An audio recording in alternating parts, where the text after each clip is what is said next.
बहुपद पूरे कोशिश यही रहेगा पूरे बोर्ड परीक्षा के दृष्टिकोण से आप इसको जो भी 25 मिनट का क्लास रहेगा जो भी है उसमें पूरा बहुपद पूरा चैप्टर कवर करने का प्रयास है। ठीक है, प्रयास क्या 100% इतना पढ़ लेंगे 20-25 मिनट एकदम आराम से बारीकी से।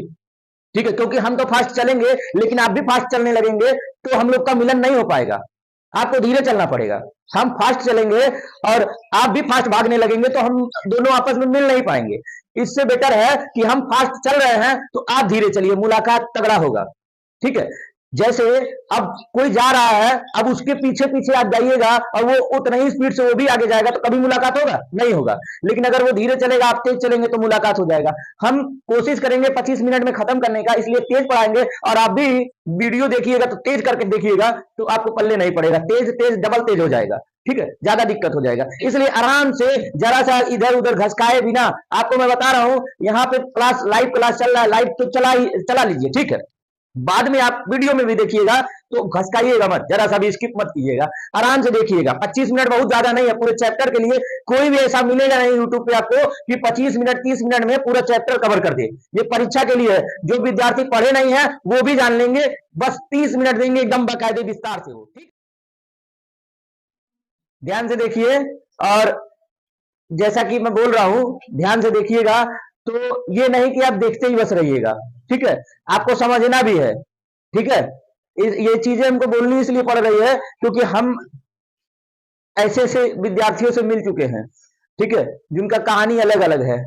ठीक है, एक विद्यार्थी पहले था, वो अगर कुछ काम उनको दिया गया, याद करने के लिए दिया गया है, तो कल आज पूछा जाना है तो बोल दिए कि हाँ भाई सभी लोग 10 मिनट किताब खोल लीजिए, 10 मिनट बाद पूछा जाएगा। तो देख रहे हैं सभी के सभी किताब नोटबुक खोल के अपना पढ़ रहे हैं, याद कर रहे हैं। उसको देखे तो खोल के बैठा हुआ है। हम कह रहे 10 मिनट का टाइम दिए, ये क्या कर रहे हो? कह रहा आप ही तो कहे खोल के बैठो, तो खोल के बैठे हैं।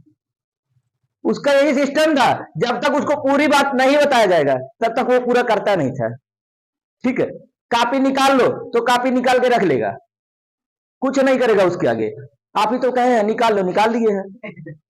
ठीक है, इसलिए अब हमको पूरा बोलना पड़ता है, भाई देखिए समझिए। ठीक है, ध्यान से देखते मत रहिएगा। चलिए, आज ये जो है बहुपद पूरे कोशिश यही रहेगा पूरे बोर्ड परीक्षा के दृष्टिकोण से आप इसको जो भी 25 मिनट का क्लास रहेगा जो भी है उसमें पूरा बहुपद पूरा चैप्टर कवर करने का प्रयास है। ठीक है, प्रयास क्या 100% इतना पढ़ लेंगे 20-25 मिनट एकदम आराम से बारीकी से।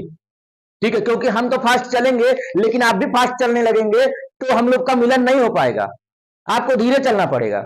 हम फास्ट चलेंगे और आप भी फास्ट भागने लगेंगे तो हम दोनों आपस में मिल नहीं पाएंगे। इससे बेटर है कि हम फास्ट चल रहे हैं तो आप धीरे चलिए, मुलाकात तगड़ा होगा। ठीक है, जैसे अब कोई जा रहा है, अब उसके पीछे पीछे आप जाइएगा और वो उतना ही स्पीड से वो भी आगे जाएगा तो कभी मुलाकात होगा नहीं होगा। लेकिन अगर वो धीरे चलेगा आप तेज चलेंगे तो मुलाकात हो जाएगा।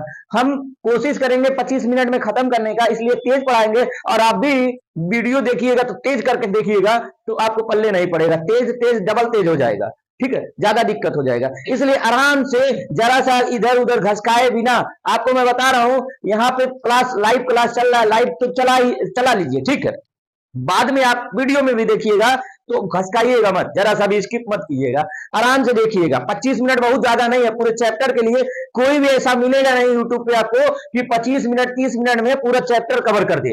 ये परीक्षा के लिए है, जो विद्यार्थी पढ़े नहीं है वो भी जान लेंगे, बस 30 मिनट देंगे एकदम बाकायदे विस्तार से वो। ठीक है, चलिए देखिए, पहला हमारा बात है बहुपद, ये दूसरा चैप्टर है। बहुपद होता क्या है? ठीक है, बहुपद क्या होता है? ए भाई बंद कर देना उसको। ठीक है, बहुपद क्या होता है? देखिए, जैसा कि 9th में हम लोग जानते हैं बहुपद के बारे में, फिर भी ऊपर ऊपर हम इसको बता देते हैं। एक ही चर राशि वाले बीजीय व्यंजक को बहुपद कहते हैं। चर राशि क्या होता है? ABCD XYZ। ठीक है, ये चर राशियां होती हैं और गिनती जो होती है अचर राशि होती है। ठीक है, चर और अचर दोनों को मिलाकर बनाया जाता है, उसको बीजीय व्यंजक बोलते हैं। चर और अचर को मिलाने के बाद जो बनता है उसको बीजीय व्यंजक बोलते हैं। और एक ही चर राशि वाले बीजीय व्यंजक को बहुपद कहते हैं। अगर जो बीजीय व्यंजक है आपका उसमें केवल एक ही चर राशि होना चाहिए, यानी कि एक्स वाई जेड में से कोई एक ही होना चाहिए। अगर दो हो जाते हैं तो वह बहुपद नहीं है, ठीक। और चर राशि कभी भी करड़ी में नहीं होना चाहिए, यानी अंडर रूट एक्स प्लस 5 अगर दिया हो तो वह बहुपद नहीं है। और यहां पर देखिए एक्स प्लस 5, इसमें केवल एक ही चर राशि है तो यह बहुपद है। इसमें भी चर राशि एक ही है, चाहे 4 जगह लिखा हो, कोई लेना देना नहीं है, केवल एक्स है ना। आप एक व्यक्ति को 4 जगह रख देंगे तो वो एक ही होगा। कभी यहां है आप ही है, कभी विद्यालय में रहते हैं, कभी नाना के घर रहते हैं, कभी कोचिंग में रहते हैं, कभी ग्राउंड में रहते हैं, आप ही हैं तो एक ही है ना। तो यहां भी देखिए यक्स है, यहां भी है, यहां भी है, यहां 2 के साथ है, यहां 5 के साथ है, ठीक। तो चर राशि एक ही है, तो एक ही चर राशि वाले बीजीय व्यंजक को बहुपद कहते हैं। अब देखिए जिनके साथ ये चर राशि होती है, जिनके साथ ये चर राशि होती है, वो साथ वाले व्यक्ति को कहा जाता है उसका गुणांक, उस चर राशि का गुणांक। यहां पे यक्स स्क्वायर है तो हम बात करेंगे यक्स स्क्वायर का गुणांक, तो यक्स स्क्वायर का गुणांक हो जाएगा 2। अगर हम बात करेंगे यक्स का गुणांक तो हो जाएगा 5, ठीक है। आगे जो होगा उस चर राशि के वही उसका गुणांक होगा। बारीकी से सभी चीजों को समझते जाइएगा, पूरा कवर हो जाएगा। जो बंदा कभी नहीं पढ़ा होगा वो भी सुधर जाएगा, ठीक है। देखिए अब उसके बाद बहुपद की प्रक्रिया हो गई समाप्त। कहीं कहीं पे आपको यह भी दिया होता है कि करड़ी में 3 एक्स प्लस 5, लोग कंफ्यूज हो जाते हैं ये बहुपद है या नहीं है। लोगों को बताया गया है कि चर राशि करड़ी में नहीं होना चाहिए तो वो कंफ्यूज हो जाते हैं। यहां भाई साहब चर राशि करड़ी में नहीं है, अचर राशि करड़ी में है, तो क्या है ये बहुपद है, ठीक है। अब चलिए बहुपदों के प्रकार के बारे में बात करते हैं। बहुपदों के प्रकार देखिए, बहुपद के पद, पहला पद के अनुसार अगर बात करेंगे तो आगे भी हो सकते हैं, ठीक है, लेकिन मेन आप 3 देखो।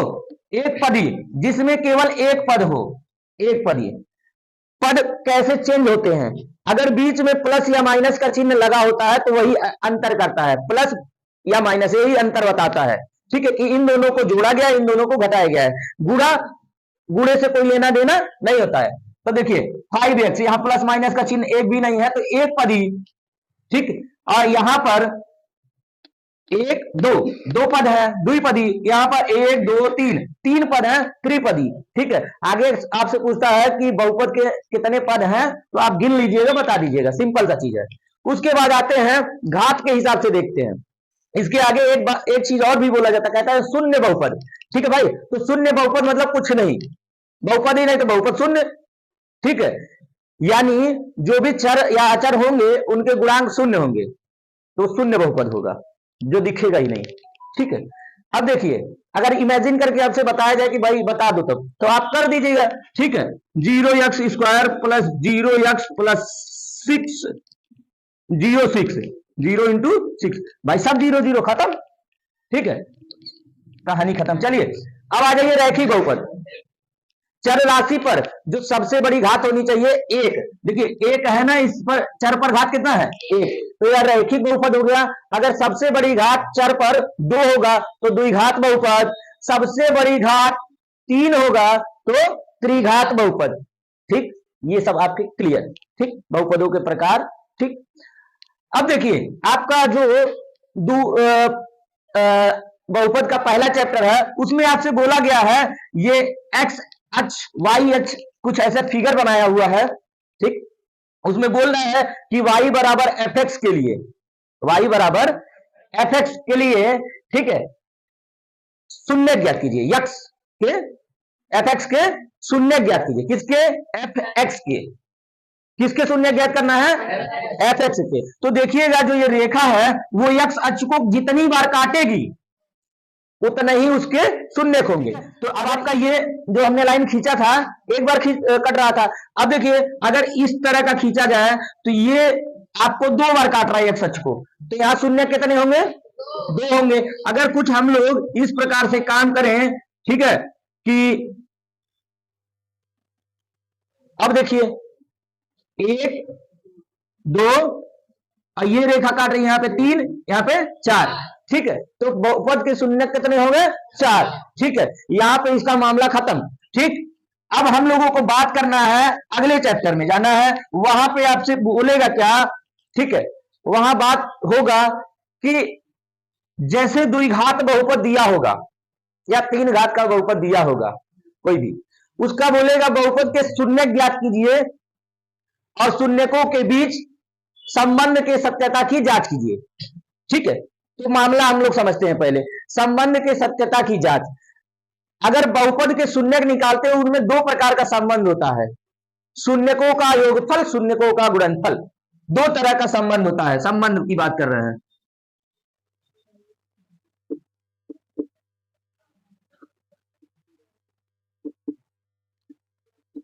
शून्यकों का योग,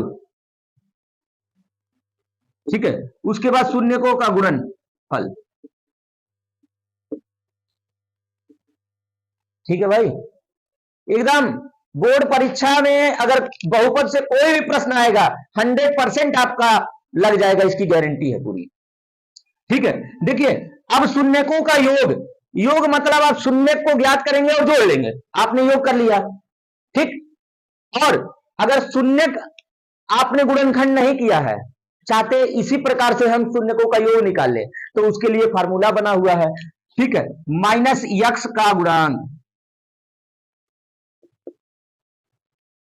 बटे एक्स स्क्वायर का गुणांक। ठीक है, इसी प्रकार से गुणनफल। ठीक है, सट जा रहा है।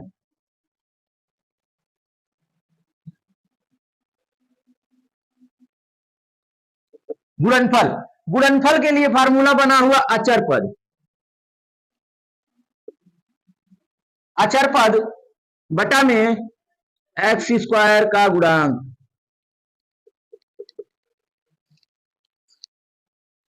ठीक है, ये फार्मूले बने हुए हैं। अब हम लोग एक यहां पे द्विघात बहुपद है, ये द्विघात बहुपद के लिए है भाई। ठीक है ना, अब द्विघात बहुपद को ये मान लीजिए दे दिया है हमको, द्विघात बहुपद दिया है 2x square plus 5x plus 3। ठीक, कह रहा है गुणनखंड कीजिए और शून्यकों के बीच संबंध के सत्यता की जांच कीजिए। तो हम लोग को गुणनखंड करना भली भांति सीखे हैं। ठीक है, भली भांति सीखे हैं। क्या करना है भाई, इस आगे वाले का गुणा पीछे वाले में करेंगे। जिनको और बढ़िया से गुणनखंड सीखना होगा, ठीक है, पिछला वीडियो गुणनखंड का आप देख लीजिएगा, गुणनखंड करना वहां से सीख लीजिएगा। यहां भी बताने का कोशिश किया जाएगा पर फास्ट तरीके से। इसका गुणा इसमें करते हैं, लास्ट में लिखते हैं 6 कहीं किनारे, और बाकी को इसी प्रकार से उतार लेते हैं। ठीक है, यहाँ यक्स के साथ जो होता है उसकी जगह पे ब्रैकेट बनाते हैं, यक्स लिखते हैं, यहाँ 3 लिख देते हैं। ठीक है, उसके बाद अब देखो भाई ब्रैकेट खाली है, इसे खाली थोड़े ना छोड़ा जाएगा, कुछ करना है तो यहाँ पे प्लस का चिन्ह है, यानी इस बीच वाले को तोड़ेंगे, जोड़ने पर 5 और गुणा करने पर 6 हो जाए तो 3 प्लस 2, 3 2 5 और 3 दूना 6। ठीक है, अब देखिए 2x स्क्वायर, अब ये x दोनों के साथ आ जाएगा, बाहर है तो 3x प्लस 2x प्लस 3। ठीक है भाई, अब देखिए 3 की फैमिली 4 दिख रही है। ठीक है, अब बंटवारा कर दीजिए। ठीक है भाई, इन दोनों में कॉमन क्या दिख रहा है, x ले लीजिए, तो यहां बच गया 2x, x स्क्वायर था, एक बाहर आ गया तो x बच गया और 2x प्लस 3।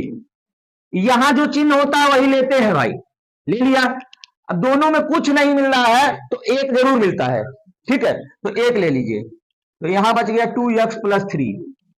ठीक, दोनों में आप देखिए कॉमन है, ये दोनों 2 रख के क्या करेंगे, एक ही रखिए, और ये बाहरियों को एक ब्रैकेट में। ठीक, जब भी गुणनखंड करते हैं शून्य ज्ञात करना होता है तो इसको बराबर 0 पे लेके चलते हैं। ठीक है, अब आप क्या करिएगा, एक बार इतना बराबर 0 रखिएगा, एक बार इतना बराबर 0 रखिएगा। तो चलिए 2x प्लस 3 बराबर 0, तो हमको x का मान निकालना है, तो 2x वाले को रोकिए -3, तो x बराबर -3/2 हो गया। एक शून्यक मिल गया, जितना घात होगा शून्यक उतना ही होंगे, ध्यान दीजिएगा। ठीक है, द्विघात बहुपद था तो 2 शून्यक मिलेंगे। यक्स प्लस 1 बराबर 0, यक्स बराबर -1। ठीक है, दो शून्यक मिल गए। अब आपसे बोल रहा है शून्यकों के बीच संबंध के सत्यता की जांच कीजिए। तो जांच करने के लिए आप क्या करेंगे, आप लिखेंगे शून्यकों का योग बराबर ये फार्मूला लिख देंगे। ठीक, उसके बाद शून्यक आप जो पाए हैं उस शून्यक को आप यहां पे योग करेंगे, यानी यहां जोड़ेंगे इस साइड में, और दूसरे साइड में -x² का x का गुणांक। तो देखिए x का गुणांक 5 है, लिखा जाएगा। देखिए भाई करके दिखाते हैं, आप यहां जोड़िए। ठीक है, तो -3/2 और एक तो क्या है, तो -1 हो जाएगा आपके हिसाब से वहां पे -5। भाई यक्स का गुणांक 5 है और फार्मूले में लगा है माइनस, लगा दिया -5 बटा में x² का गुणांक, x² का गुणांक कितना है 2। ठीक, अब देखिए यहां पे एलसीएम लेंगे 2 -3 और 2 से गुणा होगा -2, -5/2। ठीक है, यहां देखिए ध्यान से, -5/2 बराबर -5/2। संबंध के सत्यता की जांच हो गई। ठीक है, अभी संतुष्ट मत रहिए, अभी ये दूसरे वाले का भी काम करिए। ठीक है, गुणनफल का मैटर, यानी दोनों को आप रखिए -3/2 गुणे -1 बराबर अचर पद क्या दिया है, ये तो आपने गुणा कर लिया ना दोनों का अचर पद। अब इनके हिसाब से अचर पद क्या है 3। ठीक, x² का गुणांक 2। ठीक है, -3 गुणे -1 + 2 + 3/2 बराबर 3/2 हो गया ना। जांच भी कर दिया आपने। ठीक है, इस दूसरे चैप्टर में आपको यही काम करना है। ठीक है, पूरा का पूरा मामला आपका यही है। अब थोड़ा सा हट के, जैसे अभी वो सिंपल सा मैंने रख दिया था द्विघात बहुपद, तो उसको सॉल्व करना था। कुछ लोग बहुत कंफ्यूज रहते हैं। ठीक है, कंफ्यूज वो रहते हैं, तो उनकी कंफ्यूजन को दूर करने वाले सवाल भी थोड़ा सा करा दिया जाए। देखिए ध्यान से, सवाल कुछ इस प्रकार से दिया है, ये आपको व्यवस्थित रूप से नहीं रखा हुआ है द्विघात बहुपद। पहले आपको इसको व्यवस्थित करना है। व्यवस्थित करने का आपका काम क्या है, आपको रखना है अवरोही क्रम में, घटते हुए क्रम में। तो सबसे बड़ा जो दिख रहा है वो आगे है 6x²। इसके बाद यक्स घात वाला आपको चाहिए, तो बुला के रहिए इधर -7x, उसके बाद -3। ठीक है, अब आपका सिंपल सा सवाल बन गया द्विघात बहुपद। गुणनखंड करना आपको बताया गया है। ठीक है, जिनको गुणनखंड नहीं आता है वो कायदे से देख लेगा, आगे का गुणनखंड सीखेगा। फिर इसके पहले का सवाल जो मैंने बताया था, ज्ञात किया शून्यक, शून्यकों का संबंध का सत्यता की जांच किया, उसी प्रकार से इसको करेंगे। देखिए अब एक शून्यक दिया है 1/2। ठीक है, इस शून्यक का मान इसमें अब रखा जाए। ठीक है ना, शून्यक का मान रखा जाए, तो 2 गुणे 1/2, 1/2 का स्क्वायर करना पड़ेगा, तो 1/4 प्लस 3 गुणे 1/2 प्लस लेमडा बराबर 0। अब देखिए इसको काटेंगे 2 हो जाएगा। ठीक है, तो 1/2 प्लस 3/2 प्लस लेमडा बराबर 0। ठीक है, दोनों का एलसीएम 2। ठीक, ऊपर 4 हो जाएगा। देखो भाई एलसीएम लेंगे 2, गुणा होगा नहीं, तो 1 और 3 मिलके 4, यानी 4/2। ठीक है, प्लस लेमडा बराबर 0। ये कटेगा तो 2 होगा। अब उस साइड जब जाएगा तो लेमडा बराबर -2। ठीक है, इसी प्रकार से किसी का चाहे k का दिया हो, u का दिया हो, v का दिया हो, निकाल लेंगे। एक शून्य दिया है उसका मान रखिएगा, बराबर 0 करिएगा, दूसरे का निकल जाएगा जो उसमें मान दिया होगा।